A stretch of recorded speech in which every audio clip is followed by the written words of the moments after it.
Obrigado por nos acompanhar nesta transmissão do culto a Deus na Primeira Igreja Batista do Pará.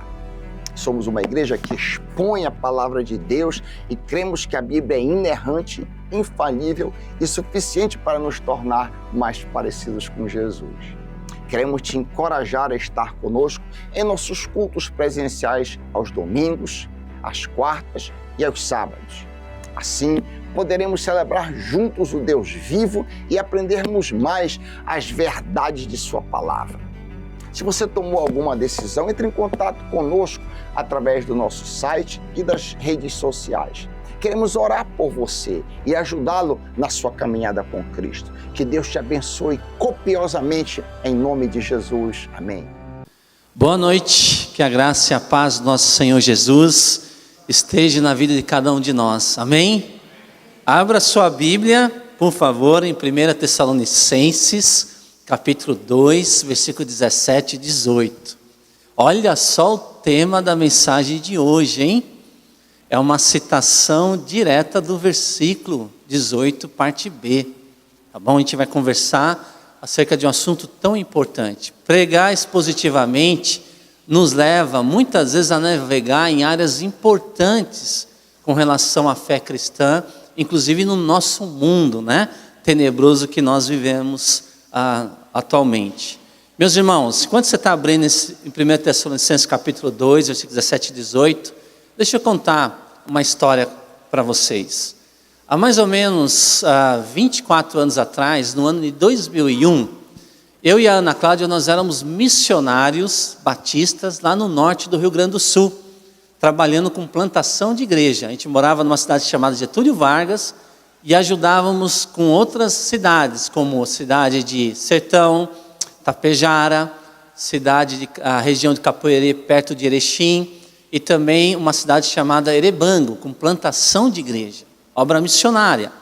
E a gente coordenava esse projeto lá. E eu lembro que, você sabe, como missionário, muitas vezes você tem que investir em novos talentos.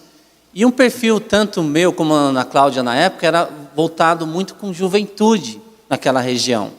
E nós treinamos jovens e adolescentes da nossa igreja. E quando chegava no período de férias, e naquela época foi janeiro de 2001, o que nós fazíamos? Muitas e muitas vezes. Era fazer uma agenda e ir em algumas cidades promovendo escola bíblica de férias. Já ouviu falar de EBF? Escola Bíblica de Férias. E eu lembro que no mês de janeiro daquele ano de 2001, a gente foi para a cidade de Erebango, que era uma cidade próxima onde a gente estava residindo, Getúlio Vargas. Nós treinamos nossos jovens, nossos adolescentes e fomos para aquela cidade. Conseguimos uma escola pública, uma escola bem estruturada, com pátio, né? Com uma estrutura assim funcional para a gente fazer essa escola bíblica de férias. E no primeiro dia, a gente já tinha divulgado, na verdade, nos dias anteriores, e no primeiro dia lotou de criança. Um número absurdo de crianças, muito mais do que a gente imaginava. E fizemos aquele primeiro dia de EBF com o objetivo de pregar o Evangelho. E aí o que aconteceu? Nós saímos de lá muito contentes e voltamos cada um para a sua, né, voltamos com os jovens, nós estávamos aqui 3, 4 carros, voltamos para a nossa cidade de Getúlio Vargas, coisa de meia hora talvez, de carro. E aí, vamos continuar, porque a IBF tem mais ou menos 4 dias. No segundo dia, aconteceram algumas intercorrências, a gente se atrasou. Todos se atrasamos naquele dia. E nós fomos. E aí, chegando perto do colégio, da escola, naquela escola estadual, nós preocupados, olha, vamos chegar rapidinho.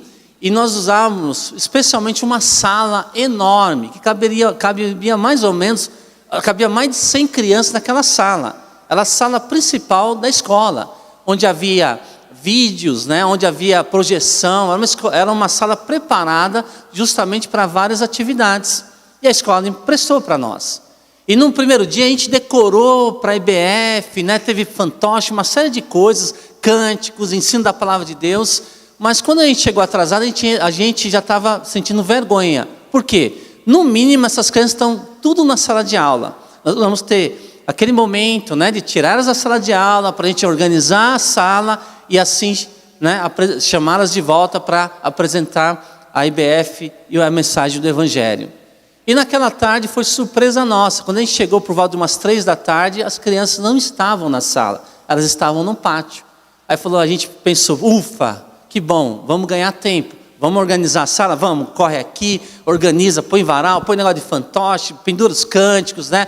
Gincana, aquela coisa toda. Quando nós, então, terminamos, vamos chamar as crianças? Vamos chamar as crianças. E de repente, a gente falou assim, não, nós sempre começamos com uma oração. Vamos orar. Vamos clamar ao Senhor para que mais uma vez Ele possa usar nossas vidas e as crianças venham compreender a mensagem da cruz. E aí nós estávamos entre mais ou menos 14 e 15 jovens da nossa igreja, adolescentes. Nós demos as mãos e começamos a orar. E de repente houve um estralo absurdo. E de repente, naquela sala de aula tão grande, começou a trincar os vidros. E aí começou a fazer aquele barulho e começou a trincar os vidros, e de repente começou a trincar a parede. E aí um olhando para o outro, paramos de orar, vamos sair rápido que isso aqui vai desabar. E quando a gente sai correndo, aquela sala de aula desaba. A tal ponto que fez um barulho tão absurdo, que a cidade de Erebango, muitos escutaram e correram para aquela escola achando que tinha acontecido uma tragédia. Apareceu a brigada, que é a polícia militar, chamada no Rio Grande do Sul. Apareceu o corpo de bombeiro, né? Armários apoiados naqueles grandes armários de madeira bruta, apoiados nas paredes, foi tudo para o chão, caiu tudo, perca total. E nós, naquele momento, começamos a chorar, porque se tivesse criança naquela sala de aula, e havia mais de 100 crianças participando da EBF, nós teríamos visto uma tragédia. Naquele dia nós entendemos que às vezes existe uma batalha, uma guerra, algumas lutas que às vezes a gente não consegue enxergar. Inclusive quando nós, é tão interessante porque Deus tem um controle da história. Apareceu a RBS, que é a Globo, no Rio Grande do Sul, foram fazer a entrevista, mas o que aconteceu aqui? E a diretora do colégio falou assim, olha, aconteceu um grande livramento que de fato aconteceu uma tragédia. Mas o que estava acontecendo? É período de férias? Não, estava acontecendo uma EBF. O que é EBF? A repórter perguntando, o que é EBF? A EBF é a Escola Bíblica de Férias. E ela falou o que acontecia na Escola Bíblica de Férias. O inimigo da nossa alma, que queria destruir uma ação evangelística, o tiro saiu pela culatra, porque a própria RBS acabou fazendo uma divulgação de Escola Bíblica de Férias. Sabe o que aconteceu? Muitas igrejas no Rio Grande do Sul começaram a receber telefonema. Vocês promovem EBF, Escola Bíblica de Férias? Olha o senso de humor de Deus. Ele é Senhor da história. Mas você sabe o que me deixou um pouco angustiado? Naquela época, alguns cristãos céticos alegaram que foi uma casualidade que aconteceu. Se isto de fato aconteceu, essa causalidade, foi um milagre notável de sincronismo e localização, já que as outras 17 salas permaneceram intactas. Interessante. Justamente no sincronismo, no momento que ia começar a EBF, acontece aquele terremoto localizado. E justamente aonde? Naquele momento e naquele local, naquela sala que nós estamos usando para promover o Evangelho de Jesus Cristo. Alguns céticos, não, isso foi casualidade. Será? A impressão que nós tivemos, junto com aqueles adolescentes e jovens, percebemos claramente, a nossa igreja, na época, claramente, que existe sim, às vezes uma luta, entidades tentando se opor à obra do Senhor. E parece que nós estamos de fato alinhados com aquilo que se encontra no Novo Testamento. Vamos ler, irmãos, o texto aqui, de 1 Tessalonicenses capítulo 2, versículo 17, onde mais uma vez o coração pastoral do apóstolo Paulo e da sua equipe missionária revela esse amor que eles tinham para aqueles irmãos. Nessa passagem vemos um profundo anseio de Paulo pela comunhão com os irmãos de Tessalônica, assim como um reconhecimento de uma oposição espiritual autêntica que impossibilitava esse reencontro entre os irmãos. Vamos ler o texto da palavra do Senhor. Diz assim: nós, porém, irmãos, privados da companhia de vocês por breve tempo, em pessoa, mas não no coração, esforçamo-nos ainda mais para vê-los pessoalmente, pela saudade que temos de vocês. Versículo 18. Quisemos visitá-los. Eu mesmo, Paulo, o quis, e não apenas uma vez, mas duas. Satanás, porém, nos impediu. Ou na sua tradução, Satanás, porém, nos barrou o caminho. Interessante. Vamos refletir um pouquinho a palavra nesse texto. Primeira coisa aqui no versículo que a gente encontra, versículo 17, né? A distância que aproxima. O apóstolo Paulo aqui vai dizer novamente, lendo o versículo 17, nós, porém, irmãos, privados da companhia de vocês por breve tempo, em pessoa, mas não no coração, esforçamo-nos ainda mais para vê-los pessoalmente, pela saudade que temos de vocês. Paulo está usando aqui, né, esse termo assim, órfãos da companhia de vocês. Ele usa uma palavrinha que qualquer criança, quando fica órfão de pai e mãe, sente uma imensa ausência deles, sente a necessidade de estar perto. E Paulo vai usar justamente essa palavra. Ele sentia-se órfão da companhia daqueles irmãos, na qual ele ficou talvez algumas semanas, ou talvez ali 2, 3 meses, na companhia daqueles queridos irmãos, e ele sentia essa ausência, a necessidade de estar com eles. Uma distância absurda, mas o coração dele estava próximo daquele povo. Inclusive ele vai dizer assim, que a separação foi por breve tempo, indicando que, embora dolorosa, Paulo esperava que fosse temporária. Por quê? Porque ele queria revê-los. Lembra? Ele planta uma igreja em Tessalônica, né? Pessoas, muitos gentios se convertem, alguns judeus. Há uma perseguição intensa, ele sai de lá correndo, vai para Bereia, ele prega o evangelho em Bereia, começa outra perseguição em Bereia, ele sai de Bereia, vai para Atenas, e possivelmente Atenas, depois de Atenas ele vai para Corinto, ou em Atenas e Corinto ele tenta voltar. Por quê? Porque ele está com saudade. Ele está com saudade, e ele vai dizer o seguinte, né? Em companhia de vocês por breve tempo, em pessoa, mas não no coração.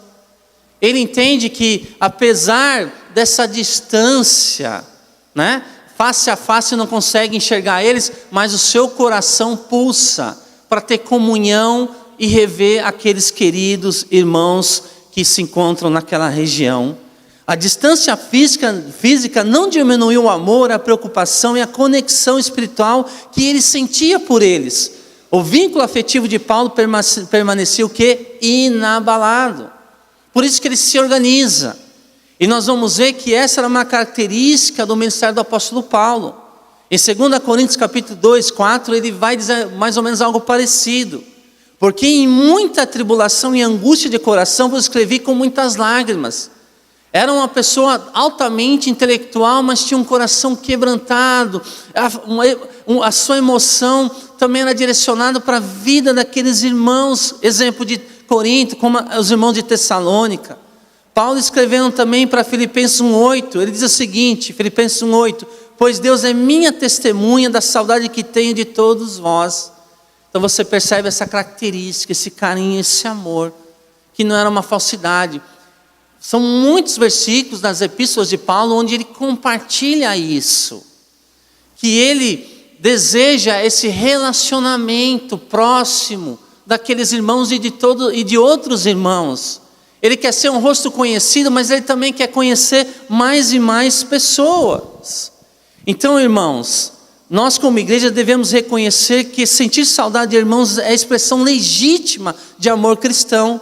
Como igreja, precisamos valorizar os encontros, cada reunião é resposta a um anseio profundo de comunhão.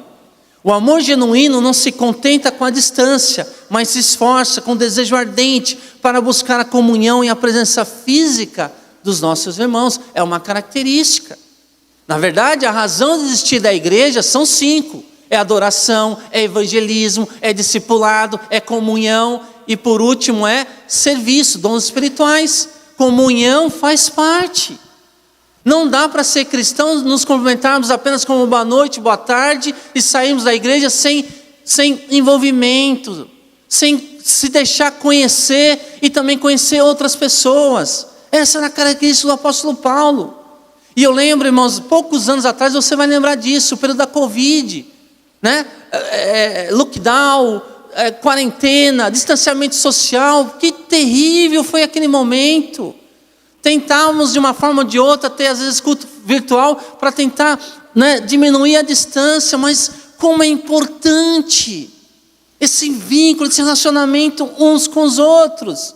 E o apóstolo Paulo, ele deixava isso bem claro, essa distância que na verdade aproximava ele, talvez não de vista, mas com o coração sim.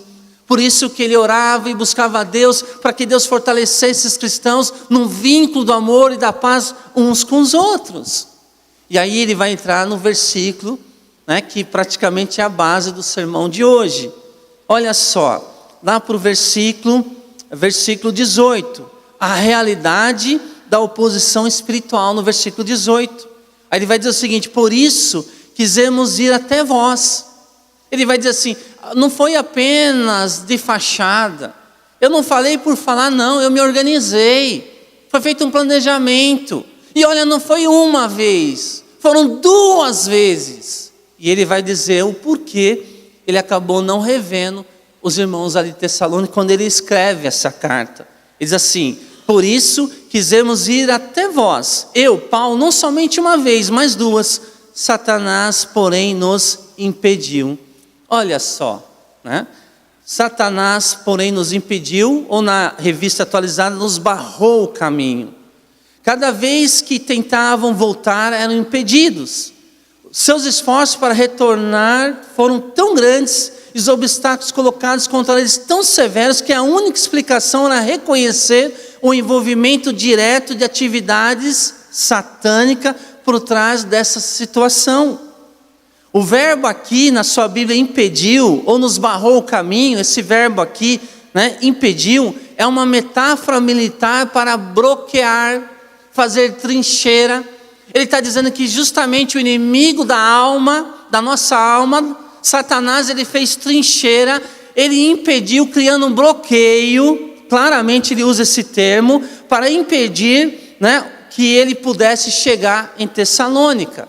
Então ele usa uma metáfora, uma expressão usada num ambiente militar. Com isso, Paulo está usando uma linguagem de guerra espiritual para destacar as sérias dificuldades levantadas contra ele. Não somos informados sobre quais obstáculos específicos eram esses, apenas que Satanás estava por trás dessas investidas contra o ministério do apóstolo Paulo. Ele é claro aqui, ele é claro. Inclusive os estudiosos sugerem 4 possibilidades, né? Que história é essa que Satanás, porém, nos barrou o caminho? Satanás, porém, nos impediu de chegarmos até a cidade de Tessalônica.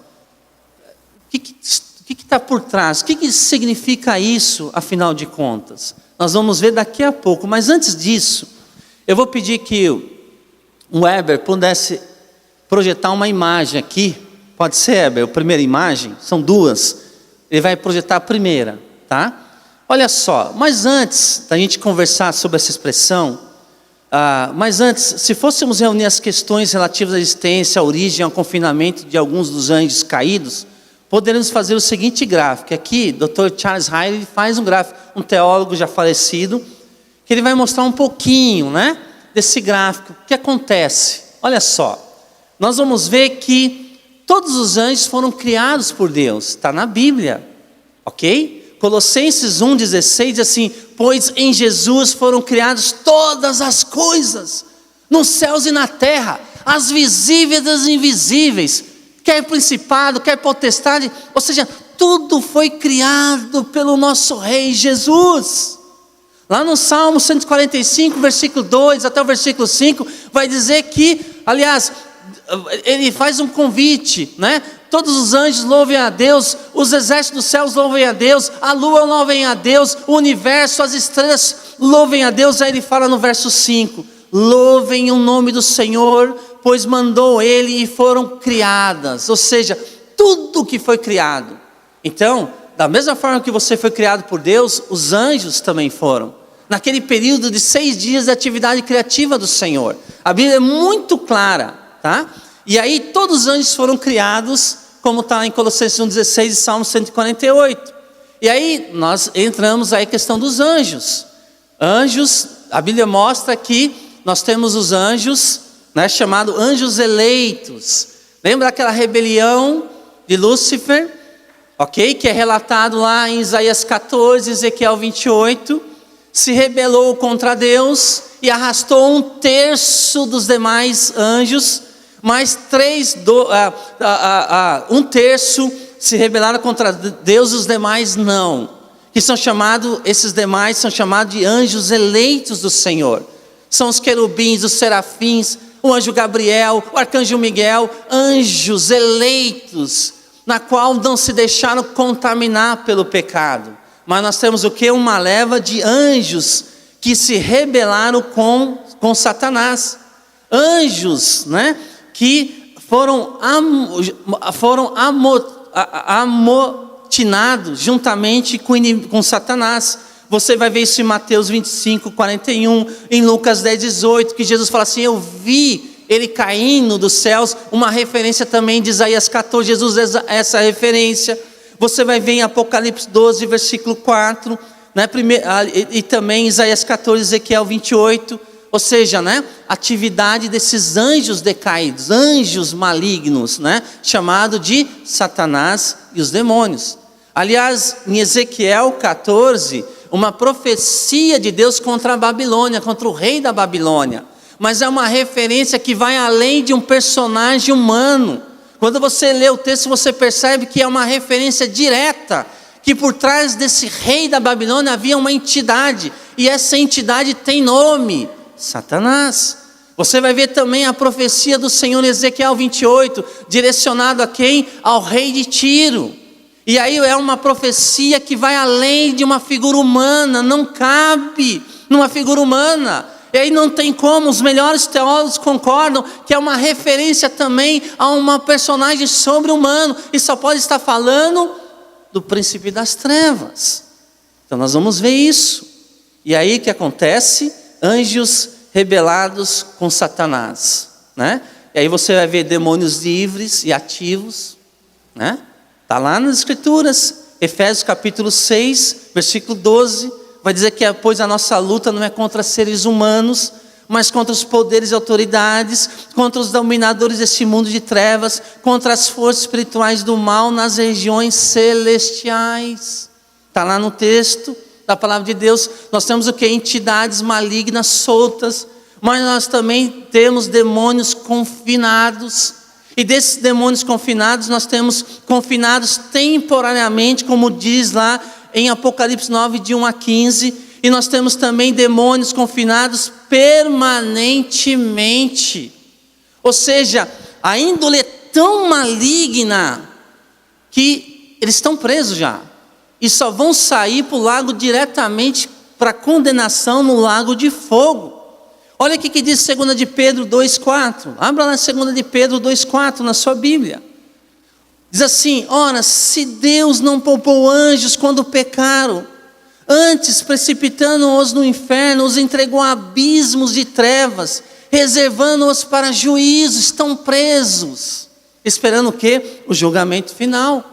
Judas, capítulo 1, só tem um capítulo, Judas, né? Versículo 6, diz assim: e a anjos, os que não guardaram o seu estado original, mas abandonaram o seu próprio domicílio, eles têm guardado sob trevas, em algemas eternas para o juízo do grande dia.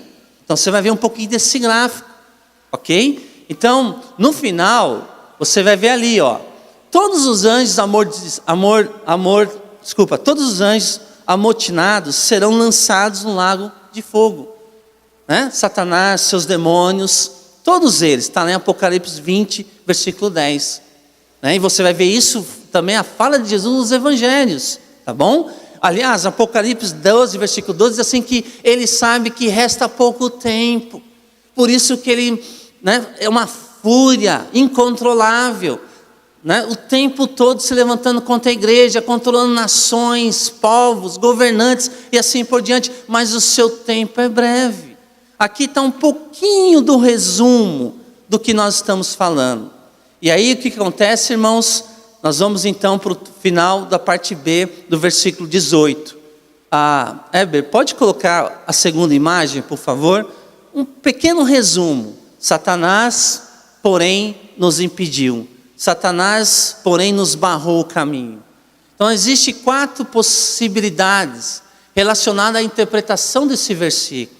Uma pesquisa um pouco ampla, com comentaristas sérios da palavra de Deus. Então eles colocam 4 sugestões. O que seria isso, Paulo? Você quis ir para Tessalônica, você é um apóstolo, você é um homem de Deus, você é uma pessoa que busca uma vida de santidade, você está dizendo que o inimigo barrou a sua ida, não foi uma, mas 2 vezes. O que isso significa, Paulo? Ele vai dizer, primeira interpretação, na sua coluna tem a interpretação, depois tem a descrição da interpretação, e aí a implicação dessa interpretação. Então, primeira, Satanás agindo através de agentes humanos. Olha só a descrição disso. Satanás influenciou indivíduos para perseguirem quem? O apóstolo Paulo. Você vai ver a sua jornada constante do quê? De perseguição. Ele vai para Antioquia de Pisídia, ele é perseguido. Ele vai para Icônio, tem que sair correndo. Ele vai para Filipe, repreende uma jovem possessa por um espírito adivinhador e com isso, barra o lucro dos seus donos, daqueles que usavam e abusavam daquela moça refém de Satanás. Ele tem que sair de Filipe, ele vai para Tessalônica. Você vai ver o tempo todo o apóstolo Paulo sendo perseguido. E a gente vai ver nas escrituras que Satanás ele usa indivíduos. A Bíblia diz que ele manipula governos, nações, imperadores. Aliás, como comentei, Isaías 14, o rei da Babilônia é uma marionete na mão do super traíra, como também o rei de Tiro, lá em Ezequiel 28. Claro que essas entidades não são soberanas, não são poderosas, em último caso não são mais poderosas do que o Senhor e assim por diante. Mas nós vamos ver que essa é uma interpretação aqui, de que pode ser agindo através de agentes humanos. Quando o apóstolo Paulo escreve uma das suas últimas cartas, 2 Coríntios capítulo 11, 23, ele vai dizer quantas vezes ele sofreu perseguição dos gentios, dos seus compatriotas, quantas vezes ele apanhou, passou fome e sede, foi preso injustamente, tudo em nome do Evangelho.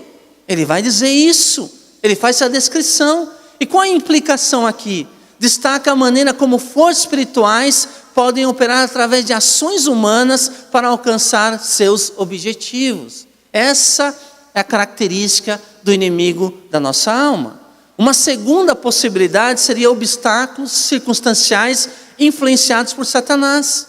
Ou seja, a descrição disso, Satanás infligiu dificuldades práticas na viagem, dificultando o acesso, questão de saúde, conflitos entre outras igrejas. Ou seja, de repente, para que ele não chegasse em Tessalônica, para fortalecer aqueles cristãos, vamos instalar falsos profetas, vamos instalar ensino de demônios na igreja de Corinto, na igreja de Filipe, para que Paulo possa apagar outros incêndios. E nós temos bons comentaristas que apoiam mais essa segunda menção aqui, essa segunda possibilidade. Por quê? Porque o inimigo é sujo. Ele coloca irmãos contra irmãos. Ele coloca os seus enviados, seus falsos pastores, seus falsos profetas no meio da igreja. E de repente a igreja, sem perceber, começa a beber de uma fonte contaminada. E o apóstolo Paulo teve que correr com isso para poder amenizar. Tem a questão aqui também da fiança de Jasson, em Atos 17, 9. Ou seja, foi tão alta essa fiança, segundo os comentaristas, que dificultou muitas pessoas, inclusive algumas famílias. E de repente, vou voltar para Tessalônica e mais multa em cima de uma igreja recém-implantada. E aí, qual a implicação? Integra experiências naturais e sobrenaturais, como a ocorrência de distúrbios em outras igrejas, instigadas por Satanás, onde é exigido a presença do apóstolo Paulo o mais rápido possível. Tem uma terceira interpretação aqui, possibilidade: impedimentos pessoais atribuídos a Satanás. Seria o seguinte nessa descrição: Satanás causou aflição física ou doença em Paulo. Lembra que em 2 Coríntios capítulo 12, verso 7, Paulo tem revelações inacreditáveis, ele sobe ao terceiro céu. E para que ele não se orgulhasse, Deus colocou em Paulo um espinho na carne, que é chamado o quê? Mensageiro de Satanás. Alguns dizem assim que era uma doença, a maioria dos estudiosos dizem assim, que Deus colocou no apóstolo Paulo uma doença grave, para mantê-lo o quê? Humilde. E 3 vezes o apóstolo Paulo orou: Senhor, me cura, Senhor, tem misericórdia de mim. E Deus vai dizer para o apóstolo Paulo: Paulo, a minha graça te basta. Por quê? Porque é na sua fraqueza que você desfruta do meu poder, da minha presença, Paulo. Você vai ver isso. Então talvez esse impedimento, né, ligado ao apóstolo Paulo, esteja, né, vinculado a essa questão da doença. Qual a implicação? Paulo eventualmente associa sofrimento pessoal à oposição satânica. Eventualmente. Na verdade é raro, mas há algumas menções, poucas escrituras, que ele, né, Paulo, ocasionalmente associa sofrimento pessoal à oposição direta. O inimigo afligindo o cristão que vive uma vida que agrada ao Senhor. E a última possibilidade aqui é a intervenção sobrenatural direta. A descrição: Satanás atuou diretamente no reino espiritual ou físico para impedir a viagem de Paulo. Qual a implicação? Aqui enfatiza a realidade de Satanás como um ser espiritual poderoso e seu envolvimento ativo na oposição ao Evangelho. E confesso, irmãos, para preparar esse estudo eu li vários comentários, né? Aquilo que eu pelo menos pude ter acesso, e eu não cheguei ainda a uma decisão com relação a qual delas é a possibilidade, né, de repente, mais plausível. Mas todas elas fazem sentido. Todas elas têm homens piedosos, mulheres piedosas, que entendem que pode ser. Entende? Então, qualquer uma dessas 4 interpretações, ou algo que não sabemos, são situações possíveis. O que sabemos no texto bíblico é que Paulo identifica claramente o agente por trás dos obstáculos. Todos eles são unânimes em reconhecer que Paulo identifica claramente o agente por trás dos obstáculos. E ele dá nome, e o nome dele é Satanás. Que na tradução significa o quê? Qual é o significado da palavra Satanás? Adversário. Ele se opõe. A tradução literal desse nome é o adversário.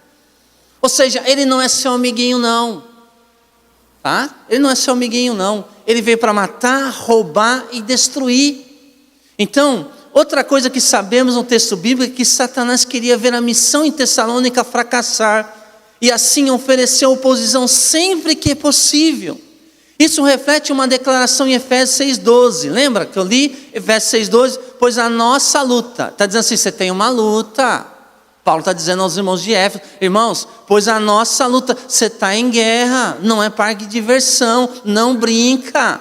Pois a nossa luta não é contra a carne, ou seja, não é contra pessoas, não é contra o seu João, não é contra a Dona Maria, não é contra o sogro, a sogra, não é contra o vizinho. Paulo dizendo, não é contra eles. Então ele continua dizendo o seguinte: mas contra os poderes e autoridades, contra os dominadores deste mundo de trevas, contra as forças espirituais do mal nas regiões celestiais. Existe uma atuação aí fora. Então, o ponto central aqui é que existe uma batalha espiritual real. E Satanás tem uma agenda que se opõe à comunhão dos santos, o avanço missionário e o fortalecimento da igreja. Esse é o ponto central. Quando você olha para o Novo Testamento, ele tem uma agenda que tem implicações locais e globais. E como igreja do Senhor, precisamos conhecer as suas estratégias, a partir do quê? Das Escrituras. Inclusive C.S. Lewis, que foi uma das mentes mais brilhantes que passou entre nós no século passado, ele diz o seguinte: há 2 erros iguais e contrários em que nossa geração pode cair com respeito aos demônios. Um é não acreditar na sua existência, o outro é acreditar e sentir um interesse excessivo e doentio por eles.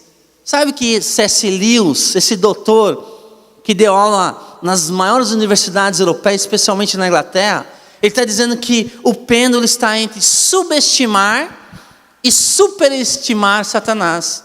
Subestimar, desdenhar dele, ou de repente dar um excesso de interesse demasiado pelo inimigo da nossa alma. Então, subestimar o inimigo.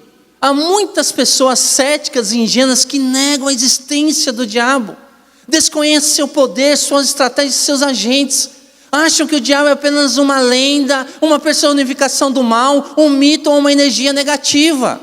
Crer nisso é cair na armadilha desse inimigo ardiloso. O diabo é mais perigoso em sua discrição do que em sua selvageria. Ou seja, quando ele é discreto, toma cuidado, é muito mais perigoso. A negação do diabo é a expressão mais escandalosa da atuação das trevas. Por isso que C.S. Lewis diz, é não acreditar na sua existência. Está aí a igreja europeia, né? Bebeu da teologia liberal de muitos teólogos alemães, principalmente alemães, como Rodolfo Bultmann, dizendo que Satanás não é um mito, não é um personagem, não é uma entidade real. Quando você lê material dele e de outros teólogos, você fica assim perplexo, puxa vida, não faz sentido, porque a leitura na qual Deus nos informa, deixa claramente o que isso significa em relação a essas entidades, a tal ponto que um dos maiores pregadores reformados também do século passado, uma pessoa que eu admiro demais, qualquer livro do Dr. Martin Lloyd-Jones vale a pena ser lido, ele vai dizer o seguinte, né? Ele que foi médico, depois ele deixou a medicina, um excelente médico para poder pregar expositivamente a palavra de Deus, e muitos paravam em toda Londres, Inglaterra, para ouvir os seus sermões. Ele diz o seguinte, estou certo de que uma das principais causas das más condições da igreja de hoje é o fato de que o diabo está sendo esquecido, tudo é atribuído a nós mesmos, todos nós temos chegado a ser por demais psicológico em nossas atitudes e em nossos pensamentos. Ignoramos esse grande fato objetivo, a existência do diabo, o adversário, o acusador com seus dardos inflamados. Se Jesus nosso Senhor acreditava neles e falava deles, por que ficaremos nós envergonhados de neles crer? Olha a colocação de um reformado, de um pastor, com uma mente teológica tão refinada, entendendo que no período, fazendo uma leitura da sua geração, ele percebe esse ceticismo tomando conta da igreja na Europa, subestimando o inimigo da nossa alma. Então, como diz John MacArthur, Satanás continua seus esforços para tornar o pecado menos ofensivo, o céu menos atraente, o inferno menos horrível e o evangelho menos urgente. Percebe? Essa indiferença. John MacArthur está falando da indiferença. Indiferença. Por outro lado, nós temos o quê? Nós temos pessoas que subestimam o inimigo, mas também temos pessoas que superestimam demais o maligno. Aqueles que dedicam mais atenção no diabo do que em Deus. Falam tanto do poder, das armas e das estratégias dele, que desprezam o poder e a presença de Deus. Fazem do diabo o protagonista de quase todas as ações. Uma coceira na pele que a pessoa sente, facilmente resolvida por uma pomada, atribui-se ao poder de Satanás. O pneu do carro que fura no trânsito é a artimanha do maligno. Aqueles que deixam-se levar nessa direção transferem para o diabo toda a responsabilidade pessoal. A pessoa já não é mais culpada e nem precisa de arrependimento. Ela é apenas uma vítima. Esse tipo de interpretação está em desacordo com as Escrituras. Está longe. Né? Então, citando aqui novamente John MacArthur, ele vai dizer o seguinte: o pecado hoje em dia se chama demônio, em muitos movimentos evangélicos. O pecado hoje em dia se chama demônio. É por isso que a gente acredita que precisa de libertação e não de arrependimento. Né? Então é mais fácil ir num culto de descarrego em determinada igreja. Qual é o seu problema? Eu tenho um encosto. Então vem aqui, longe das Escrituras, muito longe das Escrituras, né? Daí essa questão aí de entidades, demônio da luxúria, não, sabe, o fulano de tal tem o demônio do adultério. Não tem demônio do adultério. A Bíblia não chama de demônio do adultério, chama de obras da carne. O adultério, a fofoca, a ira, a falta de perdão. Isso não é nome de entidade, isso aqui é obra da carne. E muitas igrejas ensinam de uma forma totalmente errada. Então, irmãos, é mais fácil achar que tudo é demônio, pois o demônio você expulsa, mas o caráter você precisa tratar, precisa voltar para a cruz, precisa se arrepender, precisa confessar os pecados. Você precisa, a igreja brasileira precisa neutralizar isso, se arrependendo. E é essa a proposta justamente do Evangelho. E Paulo percebeu isso em vários textos das Escrituras. Ele percebe. E ele vai mostrar isso. Então, irmãos, claro, né, esse sermão espero que não seja um peso para você. Até porque Colossenses de 1 a 13 vai dizer assim que Deus nos libertou do império das trevas e nos transportou para o reino do Filho do seu amado.